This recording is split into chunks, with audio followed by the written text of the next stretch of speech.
सात संगत जी, प्यार से कहना धन निरंकार जी। सात संगत जी, दासी आज एक सच्ची घटना लेकर आई है, महात्मा जी के साथ घटी हुई है। सात संगत जी, कई तो इसमें साखियाँ होती हैं, लेकिन सात संगत जी दासी कई तो ऐसी घटनाएं बताती है जो कि सच्ची होती हैं। आज ही एक सच्ची घटना है कि महात्मा जी थे। सात संगत जी ज्ञानवान, सतगुरु पर विश्वास करने वाले महात्मा जी थे। उनका सात संगत जी मेडिकल स्टोर का काम था। सात संगत जी जब वो मेडिकल स्टोर पर सुबह से शाम तक अपनी ड्यूटी देते, उनकी सात संगत जी नियति में इतना अच्छा विश्वास कि सात संगत जी जो भी गरीब या फिर सात संगत जी जो भी अपनी बचत रखते थे वो अपने हिसाब से ही रखते थे। कोई उसमें उनका कोई छल कपट या ज़्यादा नहीं था। और सात संगत जी जो भी कई ऐसे आते थे मेडिकल स्टोर पर कि वो पैसे देने में या कम हो जाने पर तो वो महात्मा जी कह देते थे, ठीक है आप दे जाना, जब हो तब दे जाना, या फिर नहीं है तो ले जाओ आप दवाई, आप ठीक हो जाओ। सात संगत जी इस भाव से अपनी वो दवाइयाँ बेचते थे। अब सात संगत जी जो उनके आसपास के मेडिकल स्टोर और भी थे वहाँ पर, तो वो यही देखते रहते कि इसने तो हमारा भी कारोबार ठप कर रखा है। क्योंकि सात संगत जी जहाँ सस्ता सामान या फिर सात संगत जी अच्छी नियति के साथ एक मन खुश करने पर ऐसी उनकी दुकानदारी सेट थी। प्यारी सात संगत जी, बाबा जी का फोटो भी उन्होंने लगाया हुआ था। अब प्यारी सात संगत जी कई तो महात्मा जी समझकर आते, कोई ये सोचते कि अच्छे दामों पर देता है और कई ये सोचते कि भाई ये गरीब की भी मदद करता है। ऐसे ही सात संगत जी उनका कारोबार चलता रहता। लेकिन सात संगत जी सेवा भाव बहुत ज़्यादा थी, इसीलिए सात संगत जी उनके पास इतनी रकम इकट्ठी नहीं होती थी। सात संगत जी जो साथ वाले मेडिकल स्टोर वाले इकट्ठे होकर एक दिन आए और कहने लगे कि आप समझ नहीं आता हमारे तो कि आप घर का खर्च कैसे चलाते हो। आप सारा तो यहाँ पर सेवा भाव में ही रख लेते हो, लेकिन आप घर में बच्चों की कैसे लालन पालन करोगे और कैसे घर का गुजारा करोगे। प्यारी सात संगत जी, महात्मा जी कहते कि मेरा सतगुरु मुझे रोटी दो पेट भर दे रहा है, मुझे जितना चाहिए उतना मुझे मिल रहा है और मुझे एक्स्ट्रा कमाने की कोई ज़रूरत ही नहीं है। जब सतगुरु मेरे साथ है तो अपने आप ही संभाल कर लेंगे। प्यारी सात संगत जी, लेकिन जो वो पड़ोसी थे वो बहुत ही बार कहते कि फिर भी पैसा ज़रूर होना चाहिए, इकट्ठा करना चाहिए, कभी भी ये काम आ सकता है।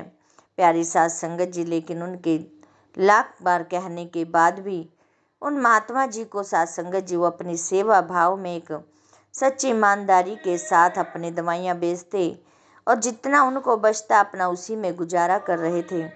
प्यारी सात संगत जी, अब बच्चे भी बड़े हो गए। बच्चे बड़े होते ही सात संगत जी अब लड़की की शादी करनी थी। लड़की की शादी प्यारी सात संगत जी जब करनी थी तो वर घर ढूंढना शुरू किया। एक अच्छा वर मिल गया सात संगत जी। अब उनके लिए सात संगत जी उन्होंने लिस्ट तैयार की कि ये शादी का सामान लेना है। अब सात संगत जी शादी का भी खर्चा है, अब वो तैयारी करने लगे। जैसे ही सात संगत जी अभी तैयारी कर ही रहे थे, शादी में भी 15-20 दिन ही बचे थे, तो इतने में ही सात संगत जी एक दिन वो घर गए। रात के समय सात संगत जी उनकी पत्नी अचानक बीमार हो गई। बैठी बैठी वो बेहोश हो गई और उनको सीने में दर्द हो उठा।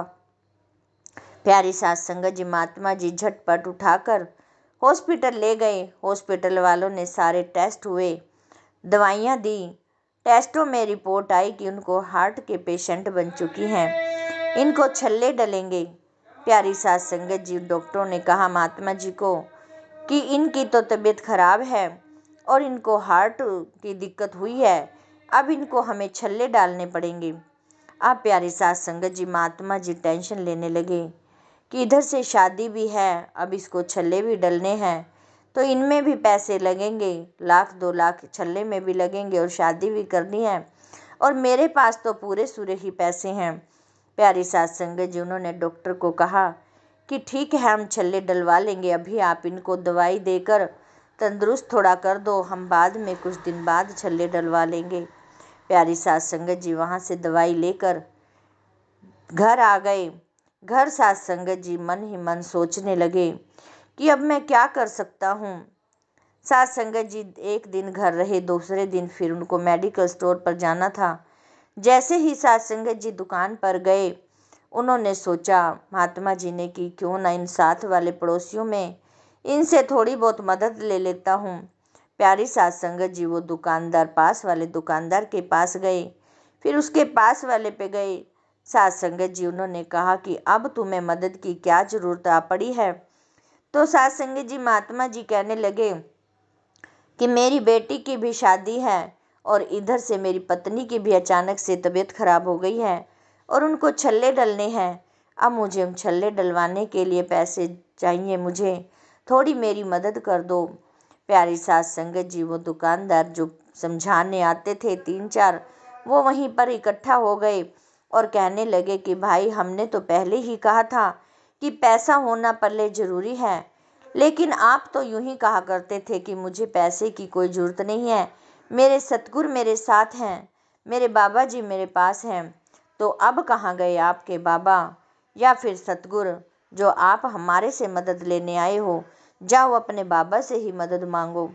प्यारी सास संगत जी वो निराश होकर अपनी दुकान पर आ गई। सास संगत जी दुकान को शाम तक बैठे रहे। अब मन भी नहीं लग रहा था, क्योंकि सास संगत जी इधर उनकी पत्नी भी बीमार थी और इधर शादी की भी तैयारियां चल रही थी। सास संगत जी समझ नहीं पा रहे थे कि अब मैं क्या करूं। सास संगत जी जैसे ही एक दिन बीता, 2 दिन बीता, तो अचानक से सास संगत जी उनकी पत्नी की तबीयत खराब होने लगी और कहने लगे कि भगवान तू चल, पहले मैं शादी तो मैं जैसे कैसे कर लूँगा, लेकिन पहले तुम्हारा इलाज करवाना ज़रूरी है। अब प्यारी सास संगत जी बहन ने कहा कि आप आज का दिन तो टालो, कल जैसे होगा देख लेंगे। सास संगत जी महात्मा जी ने काफ़ी कहने के बाद, लेकिन वो बहन जी अड़ी रही, कहने लगी कि आज का दिन तो देखते हैं, कल की कल देखेंगे। सास संगत जी वो महात्मा जी फिर अपने स्टोर पर चले गए और अपना वही जो काम करना था ईमानदारी के साथ ही, उन्होंने तो अपनी वही रूटीन बना रखी थी। सास संगत जी फिर अगले दिन सास हॉस्पिटल जाना था, तो बहन कहने लगी कि मुझे कोई ज़रूरत नहीं लग रही, आज मुझे ठीक फील हो रहा है।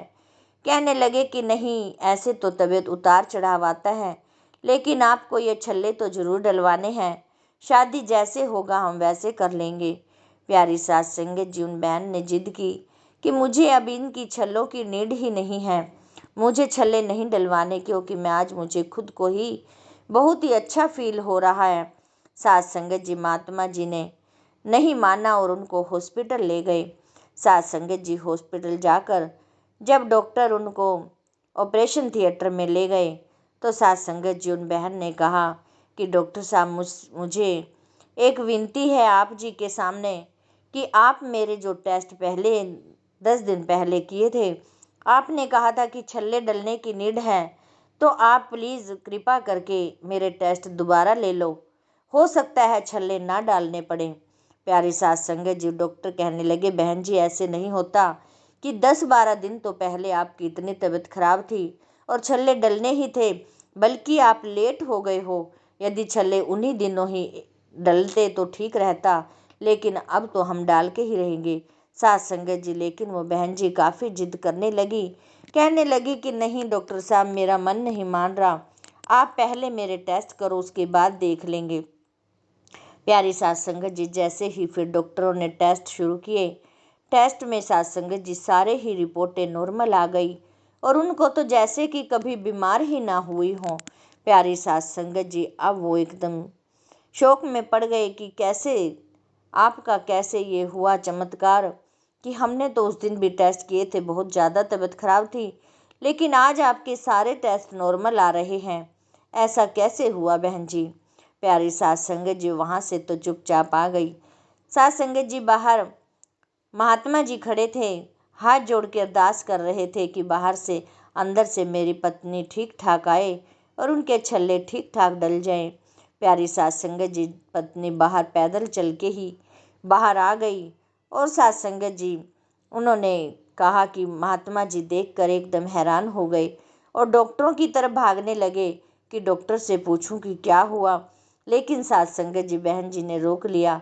कहने लगे कि जिस सतगुरु पर आपका इतना विश्वास है, इतनी सेवा करते हो, इतना सिमरन करते हो, आज उसी सतगुरु ने ही मुझे ठीक कर दिया है। मुझे लग रहा था कि मेरे को छल्ले की नींद नहीं है, क्योंकि मेरे रात को सपने में बाबा जी आए थे और कह रहे थे कि तुम्हें तो कुछ भी नहीं है, सब कुछ तो तुम्हारा ठीक है, फिर छल्ले क्यों डलेंगे। प्यारी सास संगत जी, उन्होंने अपने सपने वाली बात बताई। महात्मा जी भी चौंक खड़े हुए कि मेरे सतगुरु दीनदयाल, जिस पे नज़र तेरी आ जाए तो उसका हर कांटा निकल जाता है, सूली का सूल बन जाता है, जो भी दुख आता है वो छोटा हो जाता है। प्यारी सास संगत जी खुशी खुशी घर आए। महात्मा जी ने सास संगत जी, जो 8 दिन के बाद उनकी बेटी की शादी थी, बहुत ही अच्छे तरीके से हुई। सास संगत जी, ऐसी ही चमत्कार बाबा जी के जब होते हैं तो सास संगत जी रूह कांपने लग जाती है, रोंगटे खड़े हो जाते हैं कि मेरे सच्चे पातशाह, नज़र यदि आपकी आ जाए तो हमें किसी चीज़ की थोड़ नहीं हो सकती। हमें तो साथ संगत जी सतगुरु का सिमरन और सेवा करनी है। सतगुरु अपने आप ही साथ संगत जी भंडारे भर देता है, फिर पता नहीं चलता कि कहाँ से दुख जा रहे हैं और कहाँ से सुख आ रहे हैं। दुखों को ऐसे काट देते हैं मानो जैसे कभी आए ही ना हो दुख। प्यारी साथ संगत जी, विश्वास की शक्ति की ताकत है। आओ प्यारी साथ संगत जी, हम मिलजुल कर यही अरदास करें कि सच्चे पातशाह सब पर तेरी नज़र बनी रहे, यही प्यार बना रहे। प्यारी साथ संगत जी, दासी से बोलते समय बहुत सारी गलतियां हो जाती हैं, अनजानी बच्ची समझकर क्षमा कर देना। और साथ संगत जी, दासी के पेज के साथ भी जुड़े रहना। साथ संगत जी, प्यार से कहना, धन निरंकार जी।